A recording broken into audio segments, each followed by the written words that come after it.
Spectrum wants to hear your views. You can SMS at any time during the show. Type Spectrum, leave a space, type in your contribution and name, then send it to 7197. Your views, our interviews on Spectrum, Radio 1 FM 90. Hello, a very warm welcome. This is Spectrum on Radio 1. My name is Edmond, Kizito, your host on Spectrum tonight. On the eve of the Golden Jubilee celebrations, where should the focus be as we look ahead? Tomorrow, Uganda marks 50 years since it attained independence from Britain. Many activities have been held over the past week and to commemorate this milestone. Many people have said this should be a period for reflecting on the journey the country has gone through with a view to correcting mistakes and building on the achievements.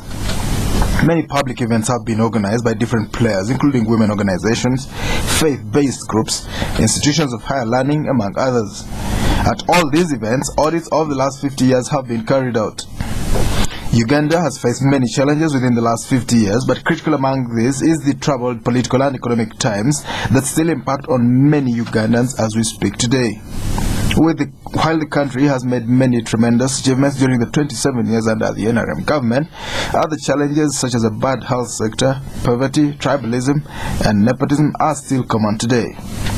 An assessment of statements that have been issued so far point to the fact that Ugandans still hope for a peaceful, developed, and transformed country in the next 50 years, but it is also incumbent upon the same Ugandans to participate in charting their way forward. So as we prepare to commemorate independence, we continue to carry out an audit, but we also focus on what kind of country we need to build so as to realize our national objectives.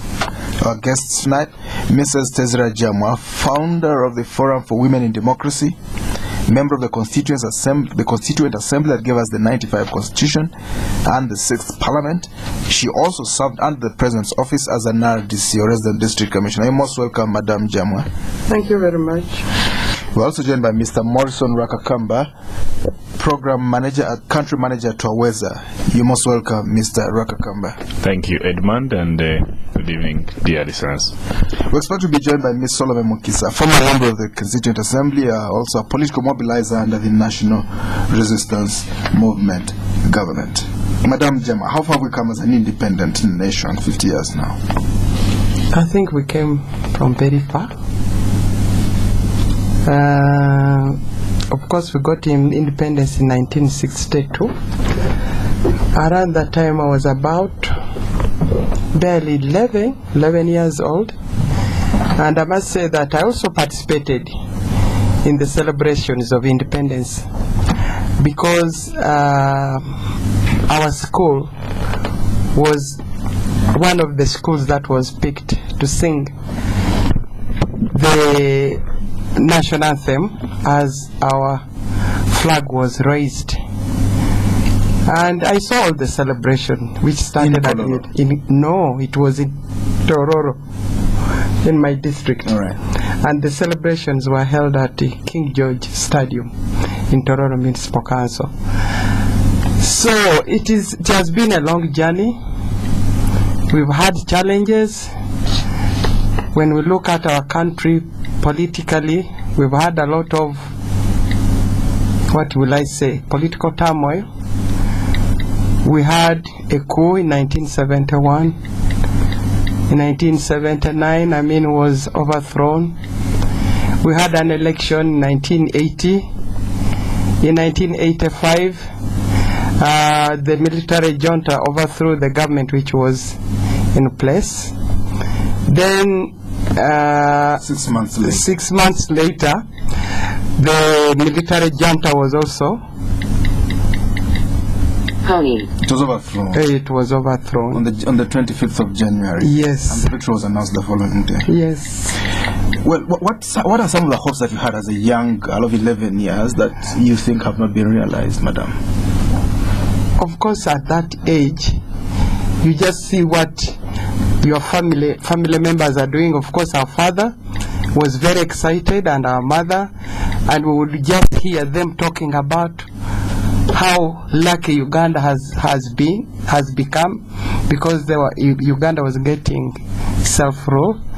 We were just hearing these stories, but as a young kid of 11 years, I think I was just overtaken by the fact that we're singing the national anthem.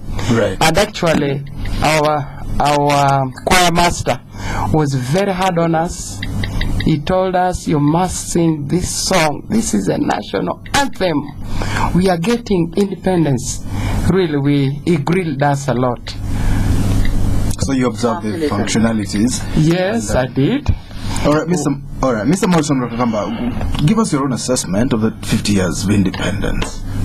Yeah, like me, obviously you are not born. If I wasn't born, you obviously were certainly not born yet. Give us your own assessment. I was born at a time when Amin's dictatorship was dislodged. That's the year that I was born. So it's quite a historic year. But that didn't mean that it was end of problems. But yes, from my own perspective, I believe transformation, I believe development, I believe democracy is work in progress. And I think at this point in time, at this point in our history of reaching 50 years, we can still say, yes, there have been potholes, there have been smooth lines, there have been mountains, and I think we are moving to the promised land. It's really a journey. Somebody talked about the Israelites when they are going to the promised land and the kind of challenges they faced on the way. And I really do think that, yes, the challenges we face shouldn't divide us. The challenges we face should stimulate us to unite and really work together.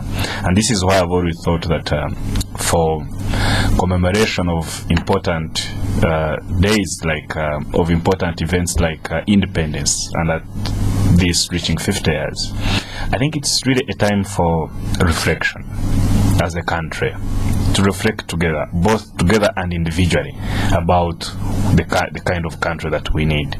And then too, it's also about renewing our spirit of independence. What was this independence about? It was about being able to make our own decisions, to be able to take our own choices, and to be able to govern and manage our own affairs.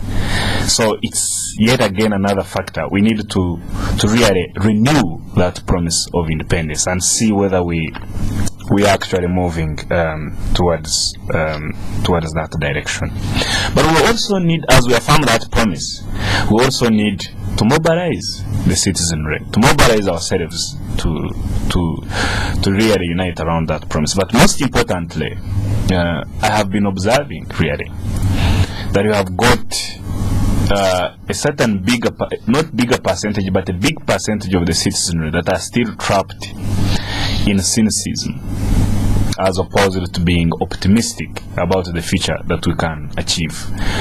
And quite often you hear people, even having, this being hysterical about how the colonists used to manage them and the kind of schools they had during that period of colonialism. And you see a population that is still trapped in that, hysteria, in that, and I think that's really not kind of a time warp, you could say. Yeah, and that's really not good. People are still, even some of them saying we are better off. We should have stayed under colonialism. Some of them saying, but we are saying let's really be optimistic. Some of them even still blaming the old sin. That old sin of colonialism, blaming slavery, blaming so many things.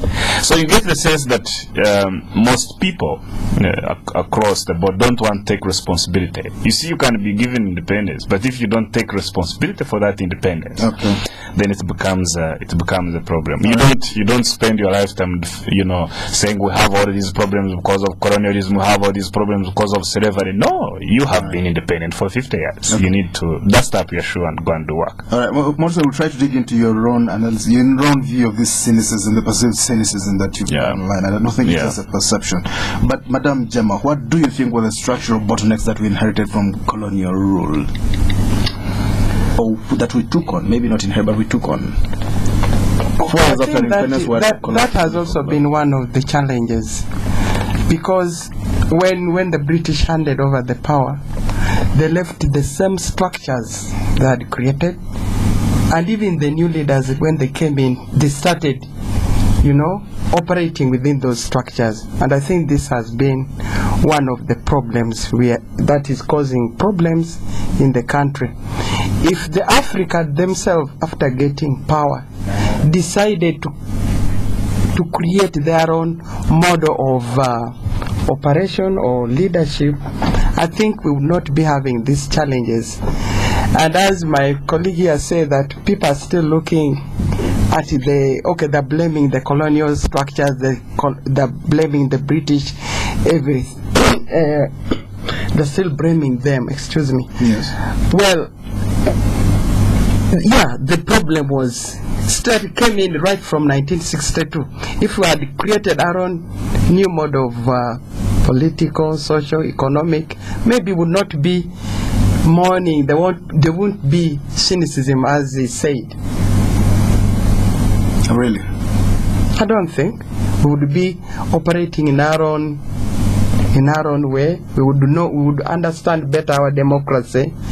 Now, even the political system of Britain was left in place, yes. And that is what we followed until today. We are still following the same. Was there a better kind of system? We could, if we had been given a chance right at the beginning, 1962, maybe we could have created something better. But what's and for me, I want to go back to the movement system. For me, I found that system was operating better than this multi-party politics. Individual really. Yes, that was operating better, and that was our own model of homegrown type of democracy, and people understood it better. Right now, people don't follow the multi-party system. They don't understand it. They think if you're in a different party and the other one is you become automatically enemies, right. Which is not. Interesting. Maybe that's something scholars should. President Museveni was a big opponent of multi-party politics, but later he yielded. Morrison, Rwakakamba, do you think we got independence a little bit early? No. And I don't think that question should even be asked, because we should have gotten it at the earliest. That in the first place, we should never have been colonized, you see. And so to retain and regain that freedom to determine our own destiny, it is something that should have been automatic. And I really want to pay tribute to those who fought so hard.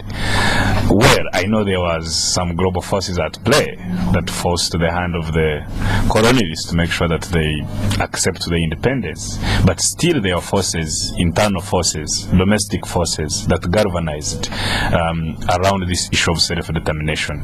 And anything to do with self-determination, we could have even gotten it 1944, 1930, much What earlier. do you think were the structural bottlenecks? Because for half of the time of independence we had troubles. Until President Museveni came in, we've not had peace. What were the structural trouble spots? No, but you see, I think we also need to congratulate ourselves. Many people also like to look at the negative things that really happen. Well, but we can't. Yeah, but I'm saying yes. It happened 25 years. We had a lot of. You see, Edmond, in the natural sciences like chemistry, biology, and hardcore sciences, there are laboratories that are used in order to measure up and determine certain things. But in political science and management of society, the only best and proven scientific way of doing things is through comparison. So let's do some comparisons here. Yes. You have countries like look at the whole of Europe that spent more than 70 years in wars, almost to the point of extermination.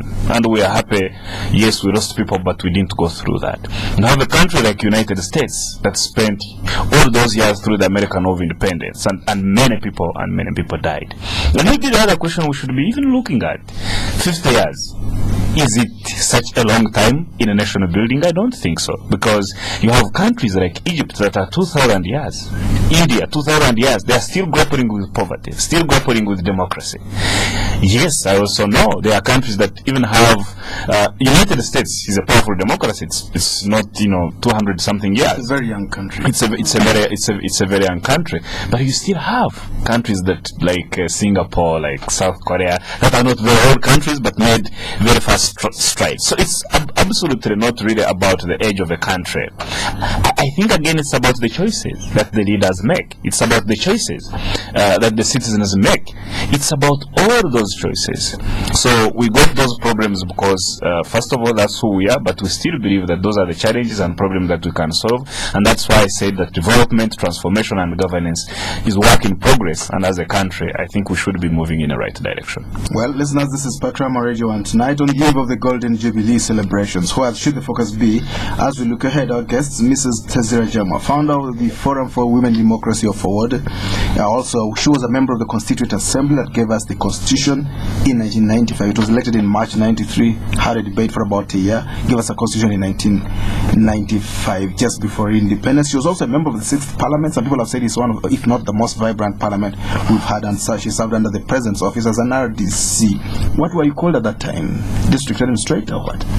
No, you see, when we created the Constitution, there was still the titles kept changing. There was CGR, Central Government Representative. Yes, but when we made the Constitution, it now became President District Commission. All right, our second guest is Mr. Morrison, Rwakakamba, Program Manager to TWAWEZA Uganda Chapter. We expect to be joined by Ms. Solome Mukisa, former member of the same CA and Political Mobilizer under the NRM. Madam Jamwa, is Uganda united today? I don't know how to answer that question. In what way? Politically, as a country? Broadly speaking. Okay, to a certain extent, but I've walked in those streets and I noticed not many buildings have flags flying. The city council has done a good job putting flags where they're supposed to be. None of the buildings I've looked at have flags flying down from them. Yes, even me, throughout the week, I got so surprised that there are no flags hanging around on the buildings. The mood looks somber. I don't know why. And even somebody commented that we don't see any flag around, we just see banners, you know. People expected to see our national flag really all over the place, flying all over the place, just like we see it when it is only today that I saw one along Kampala Road, a flag, that lonely flag, right from Bombo Road up to Electoral Commission. I did not see any flag. So I don't know what is happening, whether people don't understand the celebrations, but the mood looks somber. It is not so exciting as it was when we were young kids, you know, in 1960. Something to look forward to. Now it is arrived. Yes, but yes, it is there. But I don't know whether people, I don't know what is happening. Morrison, talk to us about, do you think we're united as a nation? And talk to us about that somber mode that we're seeing. Yeah, well, what brings about excitement in people? Many people have got different ways of expressing excitement. Some it is overt, you know. Others it is innate, you know. It's not overt, or it's, you know, stuff like that. But yes, I think as a country, looking at what has been going on, you know, we've been seeing these carnivals, you know, taking place around. There was a carnival in Kampala yesterday. Yes, and a woman named Earthquake arrived riding on. Rescue the city from Kampala is not Gotham City. You know, Kampala is it's really a very happy city. And if you actually want to see excitement, I think you need to move around tonight. It's the eve, in the bars, in the churches, in the playgrounds, people, you know, making a player, in the homes, people trying to follow what is going on. So yes, I think it is a country that is in a good mood. It is a country that is ready to celebrate. It is the country that is united around this event. Well, a woman was back. Yes, that was something a bit unusual, having a carnival. But I want to say that when I was in the States, when I was undertaking my master's program, and there was elections for Obama, of course, with the volunteers, went and campaigned for him in the state of Missouri. But what I saw, the flags. In every home you saw a flag. So to me, I think... I would like to cut you. Let's not even compare ourselves to America. I mean... No, I was just different to give you the, you know, just to compare the two situations. Here, the mood is so somber. The other side, everybody was so excited. people are looking forward to elect their president. I was just comparing. It was also a political issue. Even independence is political here. But people are so cold, you know, they're not excited. Let me draw some lines since you spoke about America. In 1990, when they were voting in Bill Clinton, we didn't have satellite television. Many of us, by invitation, went and sat at the U.S. Embassy and watched it till morning. The New Vision did not print until 5 o'clock, waiting for the result of the Bill Clinton election, whom we hardly knew. That was a carnival-like atmosphere at that time. Yeah, I agree with you on that. But I think, you see, what usually unites people and gets again that euphoria and that spirit of nationalism, it's again a long history of struggle. You see, we never struggled for it, but that was what mattered. Yeah, it's a long period of struggle, you know, of loss, of you know, even when you hear these world leaders in Russia, in France, they are talking about Normandy, they are talking about Kanka, they are talking about Kaisan, where many world war. I mean, you saw this recent celebration in Northern Ireland, where you saw, you know, veterans, relatives of veterans, those, you know, mass graves. So I think there is so much about our history that many Ugandans need to know about. We should be having, you know, some commemorative places in Rwakakamba and all these places where people can walk and see what went on. You know, all that stuff. It has to be emotive. It has to be about something people reflect on. So yes, we need, because those uniting factors or those reflective nodes do actually exist, but I think we need to connect them, and then we need to mobilize. This is why I think we have this program on patriotism. Well, I don't think patriotism is something that comes. I don't think it's about teaching patriotism, but it's about exposing the information that would allow people to understand the history of their country and appreciate it. Well, some people would say two things that will two things that would really drive a nation to think together. Is a sense of belonging, one, and a sense of advancement, a common destiny, which don't seem. Well, we are going for a break. We'll be back. We'll talk about this, and I would like you to talk to us, Madam, about the women movement. Have we got there yet? Have we arrived, or do we still have barriers here and there? This is Spectrum on Radio 1 on the eve of the Golden Jubilee celebrations. Where should the focus be as we look ahead to the next 50 years? Do stay tuned. Bank of Uganda informs the public that it has issued a 1,000 shillings commemorative coin. This is to celebrate the 50th independence anniversary of the Republic of Uganda. The coin is legal tender effective 9th October 2012. It will be used for day-to-day cash transactions. It is round and bears two colors, gold in the center and silver in the outer ring. The front of the coin depicts the crested crane as the main attraction. The back depicts the national coat of arms as the main feature. The coin will reach the public through the banking system and normal cash transactions. There is therefore no arrangement for exchange at Bank of Uganda offices in Kampala or up-country branches and currency centers. Bank of Uganda is proud of its contribution to Uganda's economic success through prudent monetary policy management over the years. We join the rest of Uganda in celebrating the 50th independence anniversary with the commemorative coin as a lasting reminder of this historic event. Management, Bank of Uganda. The Woolworths Quality Sale is now on. Get up to 40% off selected fashion clothing at Woolworths Metroplex Mall, Northern Bypass, Nalia, and Garden City Shopping Centre, Lower Kololo. But hurry or you'll miss out. Woolworths, the difference.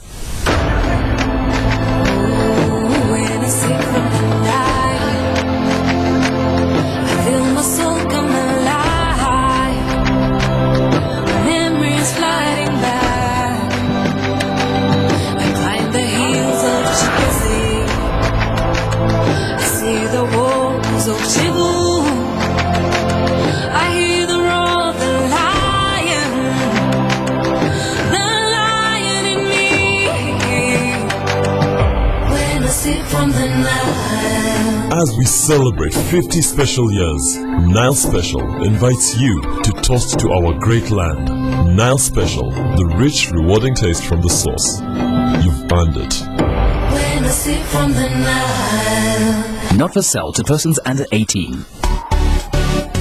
Enjoy 50% extra airtime this Independence Day with Overload. Let's go! 50-50 with Overload! It's your independence! Let's go 50-50! Yeah, come on Uganda, let's celebrate! Jubilee. Enjoy 50% extra airtime this Independence Day with Overload. To register, dial *145#. Let's go! 50-50 with Overload! Terms and conditions apply. MTN. Everywhere you go.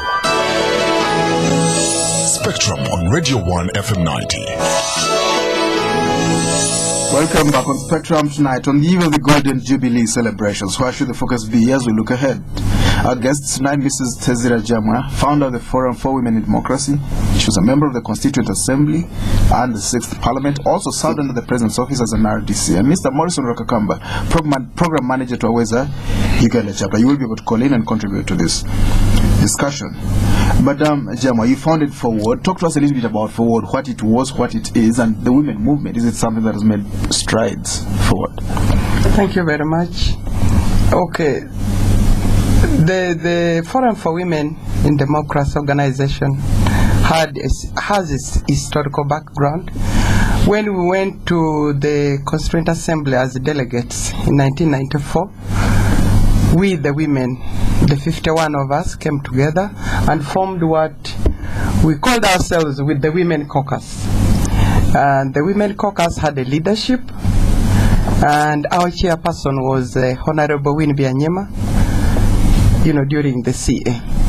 And the reason why we came together as a Women Caucus, we were, of course, undertaking a very important event in the history of this country. We were writing a constitution, the 4th one, and we, the women, we thought if we came together, we would be able to influence the making of the 1995 constitution, which we did. So we brought ourselves together, the 51 of us. Of course, our number grew because also looked up to the other marginalized groups. We brought on board the youths who are in the CA. We brought people with the disability. We also had sensitive army fellows who were in the Constituent Assembly. They became part of us. Then we also reached out to gender sensitive men. So our number went up to around 74. Now the reason I told you earlier, we wanted to influence, and actually we influenced the making of the 1995 Constitution. It is one of the most gender sensitive constitutions so far on the continent of Africa. And one of the most important articles that was entrenched in the Constitution was Article 32. That is the article which talks about the affirmative action in favor of marginalized groups and other. So in total there are about 40 articles which are gender sensitive. 40 articles in the Constitution? Yes, which are talking about, consciously worked up by the women, which talks, say one of them, there's another one, which says all forms of negative cultural practices is outlawed by this constitution. And then education for all, every person. Yeah, when you talk about negative practices. Yes, that is one of them. Yes, that is one of them. And early marriage and others. So when we finished writing the constitution, and when the constitution was promulgated on 8th October 1995, we said, what do we do with ourselves since we have become a force in itself? So we decided to start an organization. Because we were only about 51 of us, we were just working within the Constituent Assembly. So we thought if we started an organization whose business was strictly advocating for gender equality and women empowerment, we would reach out to so many women. So on exactly 25th November 1995, we started this organization, Forum for Women in Democracy, in a very humble way, and we have grown from strength to strength, and we have reached out to so many women in Uganda, particularly in the areas of politics, trying to promote women to access decision-making positions. Women now have become visible at national level. We have now about 138 women MPs compared to the Legico, where they had only 2 women. Honorable Mpanga and another lady. So I think our organization has really brought the women to the forefront of political participation and other things. All right. Later, I'd like you to talk to us about whether you think, we still have some gaps that we need to fill. But Morrison, give us your own assessment. Do you think the women movement is moving forward? Yeah, absolutely. And I would like to definitely congratulate those women leaders who founded groups like Forum for Women in Democracy. And that even led to the formation, it inspired formation of many other groups at the different levels, all, engineering women rights, engaging and making sure that women find their space. I think it's really very interesting. But also more interesting is even the fact that the kind of government that they engaged with at the time also appreciated the role of women in development, and the NRM government, embraced most of their ideas and they enshrined them, most of them in the constitution. And maybe what we need to be thinking about is whether, for instance, the political participation of women has been effective. You see, you can participate, but are you effectively participating? Are you making things happen? Are you making change happen? Is it about numbers, or it's about doing things that favor women? And I've always had this complaint, and I think since we have colleague from Ford here, it's Madam Jamwa, it is something that she can follow up with. There seems to be a divide between women leaders, women who kind of achieved and who got positions. They're in parliament, they're in district councils. But how about the rural woman, who wakes up every day and, goes to the garden and has limited, has user rights for land, no ownership rights, produces coffee but cannot make decisions on who sells the coffee and how is that money utilized. There seems to be a divide. I'm not saying that they should have reached Canaan, for the first 25 or so years, but I think as the women movement moves forward, they now need to reflect. They need to examine how far have we moved. Have we moved as a group, or have we moved as a clique of educated, high-class bankers, that kind of stuff? I think there is a need for more strategic. Then finally, maybe before she comes in, is also the issue of affirmative action. You see, affirmative action, the way it is defined from the UN and everywhere, is that it's not a permanent. Affirmative action is not supposed to be a permanent. It's a temporary measure. It's a temporary measure. It's a relief measure. So I think that affirmative action also needs to be reviewed. Do we still need to add 1.5 to girls in order to get into university, or do we also get some boys who are from marginalized groups who can also get 1.5? Because you see, at the end of the day, gender is not only about women. Gender is about this kind of equality for both men and women to achieve happiness, the pursuit of happiness within equal conditions, within equal regulative processes. Equity, as some people. Equity. Madam Jamwa, talk to us about whether you think it has seeped down to the girl and woman in the village. Okay. With a horn on her shoulder, living for the early morning, All right. running the garden. As Morris stated, that there seems to be a divide between the educated and the rural women. What I want to say, that the women movement has still got a long way to go, and the journey is very long. We have hills and valleys and potholes and everything, you name it. That's true. And when these organizations, for example, when they started, they were mostly concentrating in Kampala. They were in the capital, and you'd find the educated women, but they were working on behalf of the rural women. But now, the women organizations have changed strategy. Every organization is now working with the rural women. They're in rural areas. Organizations like Forum for Women Democracy, ACFORD, Sewigo, they're all now working with the women at the grassroots. So I think, as Morris also stated, he wondered whether are women influencing issues, say for example those who are in decision-making positions in national parliament or local government. Yes, regarding the numbers, we are there. The women have now become visible as far as we know. But yet we are yet to national platform. Yes, they do, and they have spaces where they can do what? Engage. So, for instance, on the side of influencing, I think we still have a long way to go. For instance, if I look at Parliament, women have not been able really to influence many policies in Parliament. The number is there, but we have to work on the quality.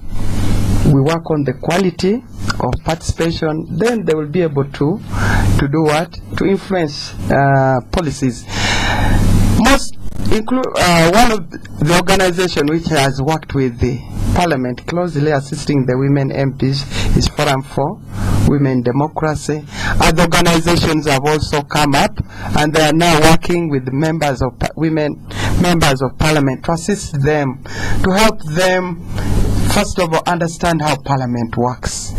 You know, Parliament is a masculine arena. Oh, really? Yes. What does it lack?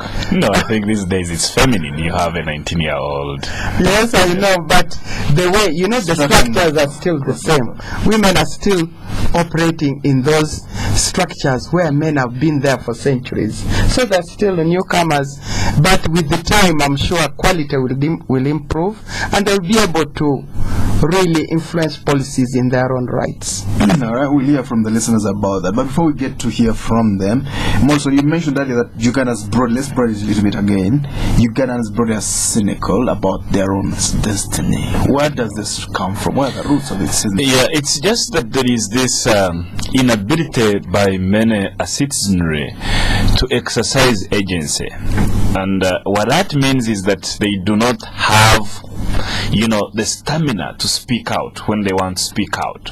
They do not, if they see something wrong, they say, let it be. And you have this feeling that we are still in a transition from, you know, this geographical space called Uganda, you know, towards having a nation called Uganda, where we all fall together and we all rise together.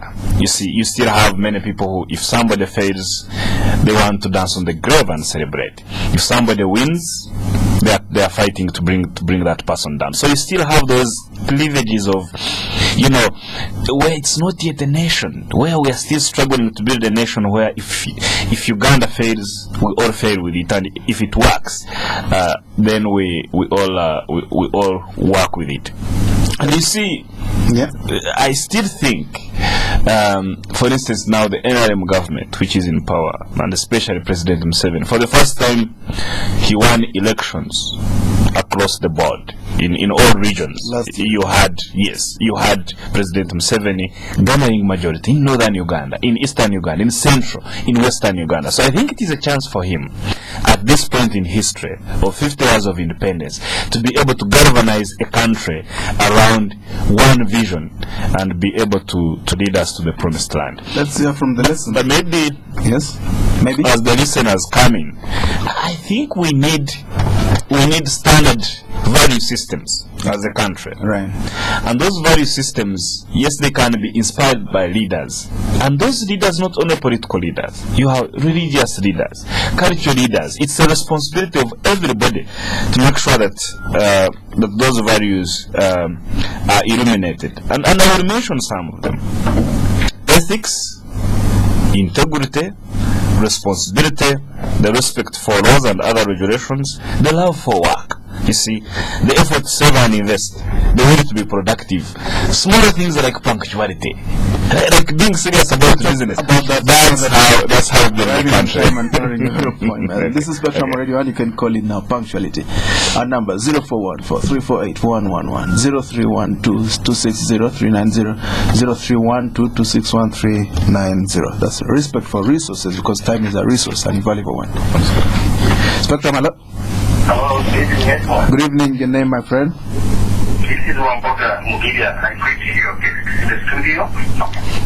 Edmond, I want to look back in our history. I think Uganda lost an opportunity during Idi Amin. Because for any country to vote, we need what is known as the executive order of government. There's like an executive order government. And Idi Amin started with it. But being what he was, I think we lost this, and that was the time the South Koreans, the Singapore, the Malaysians were overtaking Uganda. So by the time of the end of his reign, we had lost the opportunity to have infrastructure today, which we needed yesterday. The infrastructure and the attitude of the people, and the zeal and the willingness to work and build a nation. We lost it during those periods of time. Even the post-Idi Amin era was really turbulent. Now, in the NRM era, this was an opportunity which was God-given. But in a way, we've lost it in one way or another. Because as your guests discussed, we don't have national cohesion. We don't have values around which the country is rallying in unison. And we don't have the executive order government. Everything is put to democracy, to debate, too much. I like democracy, but too much of it is not very good for a nation to develop. Powerful words there. Peter would know. He's been a journalist many years. Let's hear from you. Why do you disagree with him?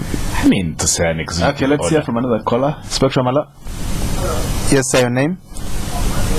Mr. Katuram, yes.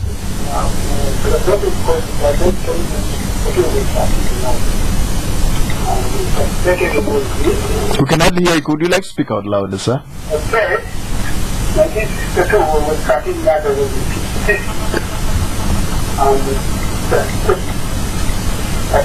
big problem we have is the fact that which to come.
Thank you very much. I think you made a strong point. Yes, Spectrum Alert. Okay, let's get back to the studio. Yes, sir. Yes, your name? Hello? Yes, sir. Please switch off your radio and then talk to us. You're live on air. Yes, good evening, Edmond. Good evening, sir. Your name? My name is James Kashaya. Mr. Kashaya, yes. First of all, I want to congratulate Uganda. I know when we shall be celebrating the century, some of us shall not be there. You'll probably be in heaven. Yeah, now, you see, as we are celebrating and jubilating, we need to be focused as Ugandans, where we have come from and where as citizens we want to go. And the theme should be the social, political, economic transformations of our country. How do I feel that? Strengthen institutions. You know, one of the callers talked about Singapore and some other developed countries. The country cannot develop without strong institutions. Institutions that are able to fight corruption. Institutions that even any other successor will be able to take over without any kind of violence. And the country wants to have in the next 6 years. All right. Let's get back to right here. Morrison. Yes. You see, the rest, I think some two callers, Wamboga and the latest caller talked about this executive order. You see, there is no problem with an executive order if it is being deployed by an elected president. Like we have now. You see, because we have got an elected president, it means he can have executive order to make sure we have the infrastructure we are talking about, to make sure that you have no parliamentary gridlock, and he does the kind of things he does. That's okay. But you cannot call for an executive order of people like President Idi Amin. And you see, an executive order can also be democratic, where you issue before you issue an executive order, you go through consultative processes, consult parliament, you see, and other branches of government. So I don't think we should have a hangover or be trapped into Aminism, where you just issue mandatory executive orders without consultation or decrees. So I think that would be driving a bus on a high reverse gear. Madam Jamwa. Me, I think I concur with Mr. Peter Wamboga. He said that we lost opportunity of progress in terms of development when Amin took over power. You all recall that when Amin took over power, there was no order. Things were just being done the way Amin felt like. And for him, he operated on dreams. He would just wake up one day, I've had this dream. But before Amin came in, there was a lot of development going on. For instance, Uganda as a country started getting projects, big projects. Like, for instance, we got the Busitema Mechanized Agriculture College, which is now Busitema University. We got it from Russia. Then within a short while, we got the Kibimba rice scheme. From the Chinese? Yes, from the Chinese. There were big projects coming in. Then again, Toro Girls was given to the country by United States of America. So projects were coming, and Mulago Hospital was a donation.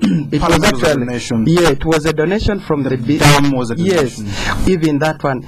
Many good things were taking place, but as soon as Amin came in, we lost those 8 years because there was total breakdown of education. People believed in black marketeering and making a lot of money. They disregarded education. So I think that those 8 years really hit a big nail in terms of progress in this country.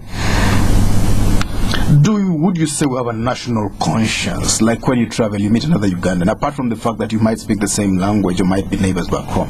Does it strike a chord? Okay, maybe I don't think we have that. Ugandans don't feel they are not proud of themselves, of the country. I don't think we feel that nationalism. For instance, sometimes when you meet a Ugandan in a foreign country, they even want to dodge you. I don't think there's that nationalism cohesion. There's no national. Is there something in Morrison that you can nationalism really cook up to drive us together? I mean, we have the American dream. I was trying to think of a slogan that can bring us together, but at the end I couldn't come up with the problem with the Ugandan promise. Well, I was thinking about something like we survived Amin, but that would be divisive because there are some people who think he was a good man, that he has relatives and family. No, I think there is many people and many groups and many are articulating, vision for instance the next 50 years. You see, so it's up to different political parties. For instance, NRM through its administration has come with a 40-year vision. So it's 2040. 2040 document, if you ask me. I need to look at it again, but it's very interesting that actually somebody is thinking about that vision. Whether that vision is skewed or not, it's there. But you need these other political parties and other actors to demonstrate this vision that would lead to a promise. But I think, but majorly, unless rule of law, unless equity happens and it translates into culture, where people have this value system that allows them to translate it to culture. Yeah, equity translating into culture, rule of law translating into a culture of a people. You see, you don't need a lot of things to progress. What you need is a clear value system that people gravitate to, and then they are able to move forward. That to the extent that even when we are in problems, everybody feels that problem and shares it. And when we are succeeding, everybody is succeeding. But that's when you have a nation. Just before we go, is that leadership building well?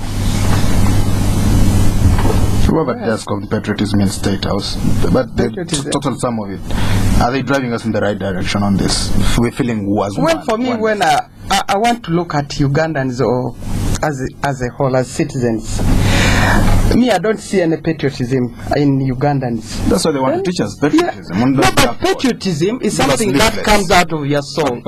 You feel it. We don't even have that is not taught, really. You should be proud of your country. Say, when you go out, you should feel you're Ugandan, but you don't have to be taught to love yourself or to love the country. It is something that is inborn. I've seen this thing. It is something that exudes out of you. You don't have to take somebody in the class when they're old to start teaching them patriotism. I don't think that is not right. We have one country. We don't even have a museum. We have one country, and that is Uganda. That's the country we love, and we have to move forward with it and make sure that the project Uganda works. We have to go to tomorrow's independence. They're the only one who can ever have 50 years since to the day since we got independence in the first place. Thank you very much, dear guest, Mrs. Tezira Jamwa, founder. She's one kind of a woman, really. Founder of the Forward, that's the Forum for Women in Democracy, member of the Constituent Assembly that gave us the Constitution, also the 6th Parliament. Some people think it's still the best Parliament. She also served under the President's Office as an RDC. Thank you for coming tonight, Madam. Thank you very much. Mr. Morrison Rwakakamba, Program Manager to TWAWEZA Uganda Chapter. He's also a thinker of his own in his own right. Thank you for coming to Spectrum tonight. Thank you, Edmond, and good evening, dear listeners, and happy Independence celebration. Thank you for tuning in. I've been your host, Edmond. Kizito. Spectrum will be back tomorrow. Meanwhile, have a good, meaningful Independence anniversary celebration. The Woolworths Quality